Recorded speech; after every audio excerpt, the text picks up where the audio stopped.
নমস্কার। ১৫ বছর পর এই গেরুয়া ঝড় আমাদের কিছুটা আশ্বস্ত করেছে। তবে যিনি আমাদের পশ্চিমবঙ্গের মুখ্যমন্ত্রী হবেন, তার কাছে দিদিমা হিসেবে, মা হিসেবে, একজন নারী হিসেবে আমার কয়েকটি চাওয়া আছে। সেটা হচ্ছে শিক্ষা এবং স্বাস্থ্য।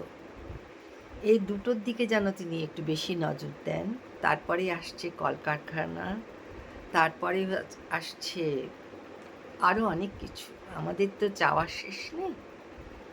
শিক্ষায় প্রথম হচ্ছে এই যে পাশ ফেলটা তুলে দিতে হবে।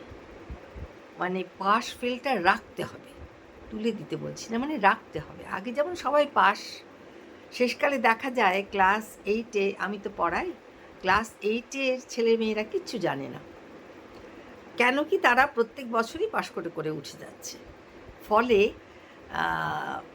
আবার ওটাকে পাশ ফেলটা বর্তাতে হবে। তাহলে কি পাশ ফেলের ব্যাপারটা থাকলে স্টুডেন্টদের মধ্যে একটা ভয় থাকে যে ঠিকমতো পড়াশোনা না করলে আমি হয়তো ফেল করে যেতে পারি।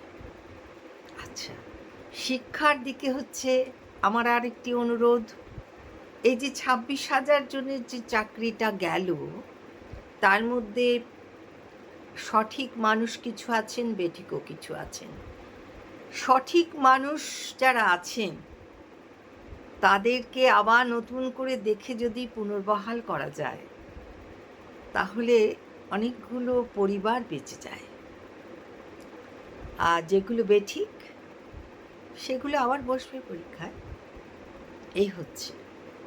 আর একটা জিনিস দেখতে হবে, আমাদের ছেলেরা যাতে আর বাইরে যেতে না হয়।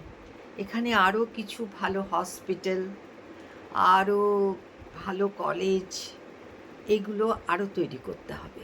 শিক্ষা এবং স্বাস্থ্য যদি ঠিক থাকে তাহলে সব কিছুই ঠিক থাকবে। আরেকটা কথা বলি, সেটা হচ্ছে স্বাস্থ্য সাথী। এই কার্ডটাতে অনেকের চিকিৎসা হয়। তারা মধ্যবিত্ত আছে, নিম্ন মধ্যবিত্ত আছে। তো দীর্ঘদিন তারা এই কার্ডের বিনিময়ে চিকিৎসা করিয়ে আসছেন। হঠাৎ করে নতুন সরকার এসে যদি সেইটাকে বাতিল করে দেয়, তারা হয়তো আর চিকিৎসাই করতে পারবেন না। তাদের বিনা চিকিৎসায় মৃত্যুবরণ করতে হবে। সুতরাং এই দিকটা বিশেষ দৃষ্টি দিতে বলছি।